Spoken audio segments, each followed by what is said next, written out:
Bienvenue sur Africa 24 dans cette nouvelle édition du QG Weekend. Voici les titres de l'actualité. Les présidents du Bénin, du Nigeria et de la Guinée-Bissau étaient réunis en mini-sommet de la CEDEAO le 18 juillet à Abuja.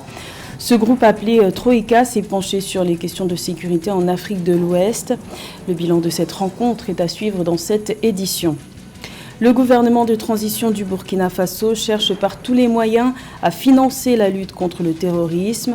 De nouvelles mesures fiscales sont entrées en vigueur le 20 juillet pour inciter les Burkinabés à contribuer à l'effort de guerre. Il s'agit de la deuxième augmentation des taxes fiscales en moins de 6 mois. Et la souveraineté numérique est en marche à Madagascar.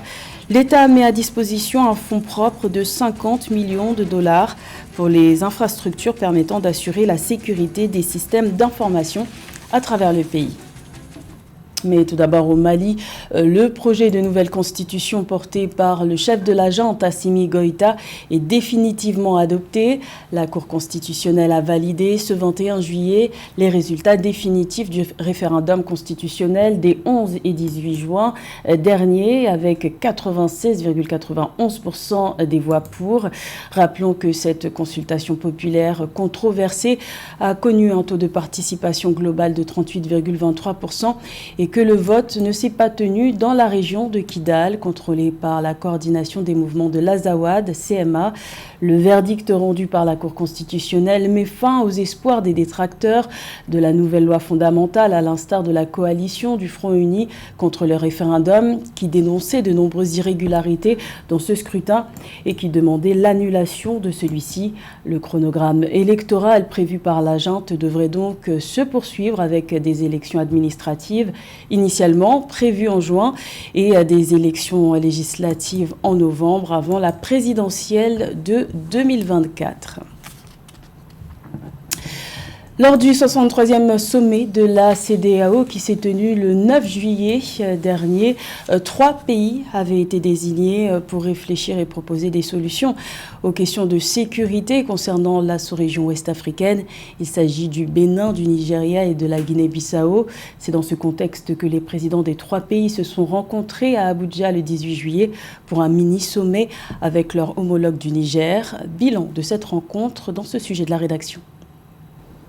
La Troïka de la CEDEAO était réunie en sommet à Abuja, composée des présidents du Bénin, Patrice Talon, de la Guinée-Bissau, Umaru Sissoko Embalo, et du Nigeria, Bola Tinubu, aussi président en exercice de l'institution sous-régionale.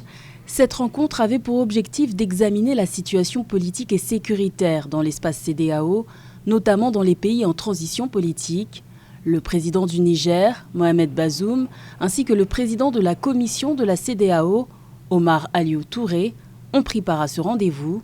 Parmi les résolutions prises, l'ordre de mission confié au président béninois Patrice Talon de renouer le dialogue avec les juntes au pouvoir. En ce qui concerne la situation politique, les dirigeants ont passé en revue la transition au Mali, au Burkina Faso et en Guinée. Le président de la République du Bénin aura pour mission d'intervenir dans ces 3 pays au nom de la Commission. Les différents membres ont réaffirmé leur engagement à œuvrer pour le maintien de la paix et de la démocratie dans la sous-région, en l'occurrence dans ces 3 pays. Le plan d'action dressé par la CEDEAO se concentre sur 2 aspects. Politique d'abord, avec une volonté affichée de voir un retour rapide à l'ordre constitutionnel par le biais d'élections transparentes et équitables au Mali, au Burkina Faso et en Guinée. Sécuritaire ensuite, avec l'engagement d'une solution communautaire efficace pour lutter contre l'insécurité, notamment le terrorisme dans la sous-région ouest-africaine, avec la réactivation de la force armée régionale ECOMOG, formée en décembre 2022. Première chose sur nos propres forces. Donc des éléments en fait des différents pays de la CEDEAO, donc une force, la réactivation de la force ECOMOG en fait de la CEDEAO. Seconde chose importante, l'utilisation des ressources propres de la CEDEAO et donc là-dessus un plan de mobilisation de ressources pour financer cette réponse à la crise sécuritaire sera élaboré par le comité technique, sera soumis au chef de l'État de la Troïka avant d'être adopté par la conférence des chefs d'État. Si des questions demeurent sur le financement de l'ECOMOG, sa réactivation apparaît comme urgente, notamment en raison du possible vide sécuritaire qui pourrait suivre le retrait de la MINUSMA au Mali dès le 1er janvier 2024. Également dans l'actualité, en Somalie, les autorités ont annoncé avoir neutralisé une centaine de djihadistes Chebab au cours d'une opération militaire menée conjointement avec les États-Unis. Les frappes aériennes américaines menées le 19 juillet dans le centre de la Somalie auraient également permis d'éliminer 5 cadres du mouvement des Chebab affiliés à Al-Qaïda. D'après les informations fournies par l'Africom, le centre de commandement des forces américaines en Afrique. Notons que depuis plusieurs mois, les autorités somaliennes multiplient les opérations pour venir à bout du mouvement terroriste Chebab qui a fait plusieurs centaines de victimes depuis son insurrection en 2006. De nouvelles taxes sont entrées en vigueur le 20 juillet au Burkina Faso afin d'élargir l'assiette fiscale pour lutter contre le terrorisme. La contribution à l'effort de guerre demandé aux Burkinabés passe désormais par des frais supplémentaires sur plusieurs produits du quotidien. L'objectif étant de parvenir à 100 milliards de francs CFA de prélèvements en un an pour alimenter le fonds de soutien patriotique. Les explications de Samantha Saberou-Sabubanga.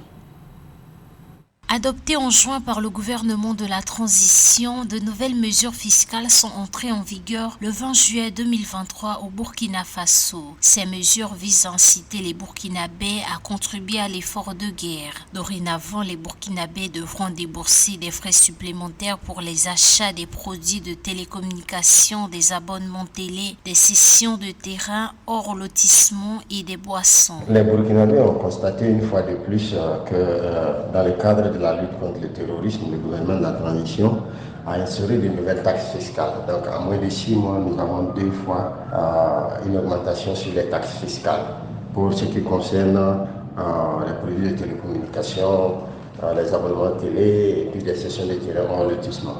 Mais le problème est le fait que ces augmentations, d'une manière ou d'une autre, se répercuteront sur les produits de première nécessité. Or, il est d'avis que trop d'impôts tue l'impôt.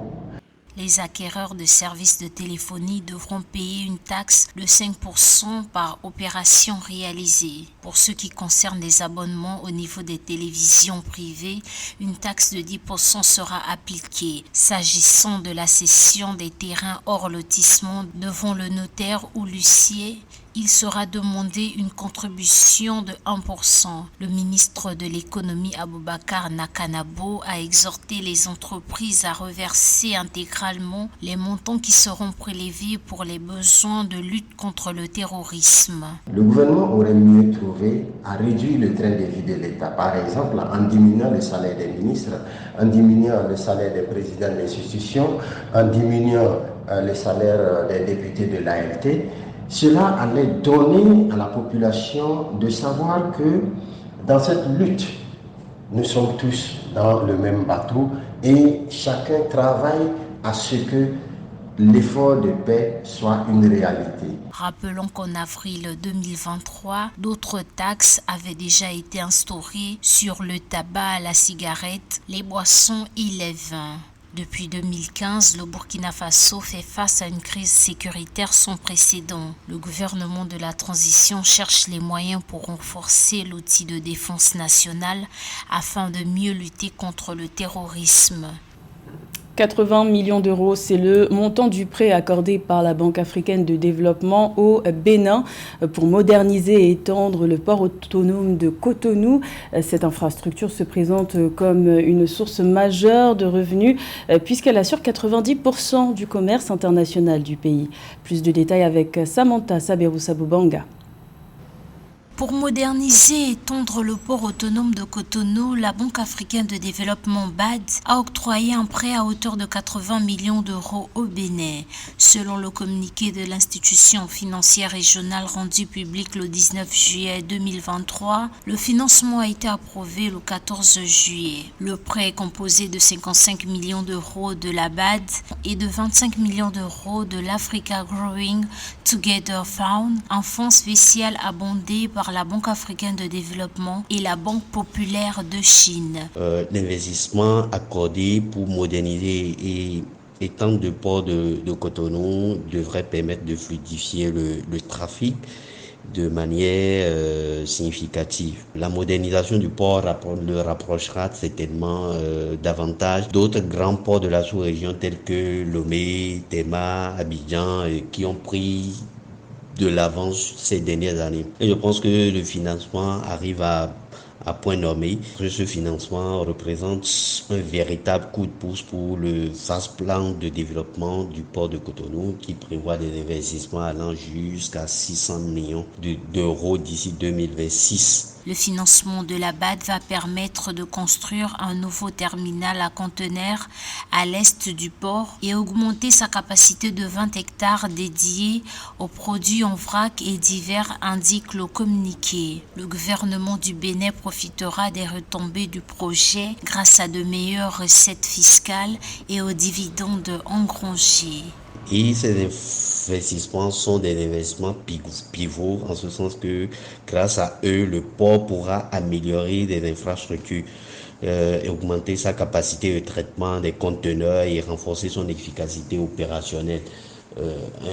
Un aspect sur lequel le port de Cotonou a encore des défis importants à relever. Le port autonome de Cotonou est un port de transit qui accueille en moyenne 80 à 90 navires commerciaux par mois. Il assure 90% du commerce international du pays et 49% du trafic de transit dirigé vers le Niger, le Burkina Faso, le Mali et le Nigeria. Il dessert jusqu'à 100 millions de consommateurs.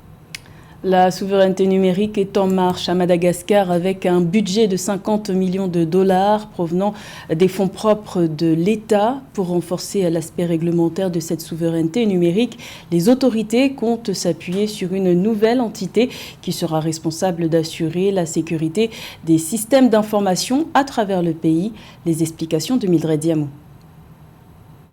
Avec un investissement de 50 millions de dollars provenant des ressources propres de l'État, des efforts visant la souveraineté numérique à Madagascar avancent de manière significative. Depuis 2019, l'État entreprend la mise en place de la souveraineté numérique, ce qui a permis à plusieurs structures de s'installer progressivement. Il s'agit notamment de l'unité de gouvernance digitale, du Centre national de l'État civil et de l'identité, et de la Commission malgache de l'informatique et des libertés. Madagascar ambitionne sérieusement d'augmenter son taux de croissance d'ici 2028 sur ce secteur-là, notamment en atteignant 6% de son PIB, ce qui voudra dire qu'il faudra avoir une sécurisation sur le plan intérieur. Le fait de pouvoir commencer et de construire cette première pierre à l'édifice ne peut être que louable. Pour accélérer les efforts vers la souveraineté numérique, le ministre malgache du développement numérique, des postes et des télécommunications, Tahiana Razafindramalou, a annoncé le 17 juillet 2023 la création dans les prochains mois du Computer Incident Response Team. Cette entité va assurer la sécurité des systèmes d'information à travers le pays. Le ministre a également indiqué que l'État dispose d'un data center conforme aux normes internationales qui regroupe les données, logiciels, applications et sites web utilisés par le secteur public et que l'État veillera à contrôler l'utilisation des données des citoyens par les opérateurs privés afin de limiter tout abus à des fins de publicité ou de harcèlement. Le fait de ne plus être tributaire des opérateurs privés, c'est un chemin qui est encore long, qu'il faudra bien évidemment perdurer, qu'il faudra encore densifier en termes d'investissement, parce que Madagascar va se développer sur différents plans, que ce soit au niveau de l'éducation, au niveau de la santé, au niveau de son économie, au niveau de l'accessibilité de son administration publique, ce qui voudra dire que la sécurisation va demander beaucoup de moyens. Le gouvernement malgache a également déployé un réseau privé de fibre optique de 300 km dans la capitale Antananarivo, qui va connecter tous les établissements publics et leur permettre de limiter la dépendance vis-à-vis des opérateurs privés. La transformation numérique de Madagascar est menacée par les cyberattaques, les piratages et le vol de données. L'Association des entreprises du e-commerce déplore près de 40 000 incidents d'intrusion informatique par jour dans le pays. Précisons que Madagascar se prépare à lancer la technologie 5G à travers le cloud computing, offrant ainsi des opportunités d'emploi pour les jeunes. J-6 avant l'ouverture des 9e Jeux de la francophonie qui débuteront le 28 juillet à Kinshasa. La capitale congolaise est prête à accueillir cette compétition internationale après 2 reports dus à la crise sanitaire. Il s'agit d'un rendez-vous historique pour la République démocratique du Congo, comme nous l'explique José Douglas. L'enjeu essentiel de ces Jeux de la francophonie est de réaffirmer l'attachement des nations francophones à la francophonie et à ses valeurs. Renforcement de la paix, solidarité, développement durable, diversité linguistique et culturelle et de permettre à la jeunesse de vivre des rencontres riches, stimulantes, exceptionnelles et ouvertes sur des horizons différents.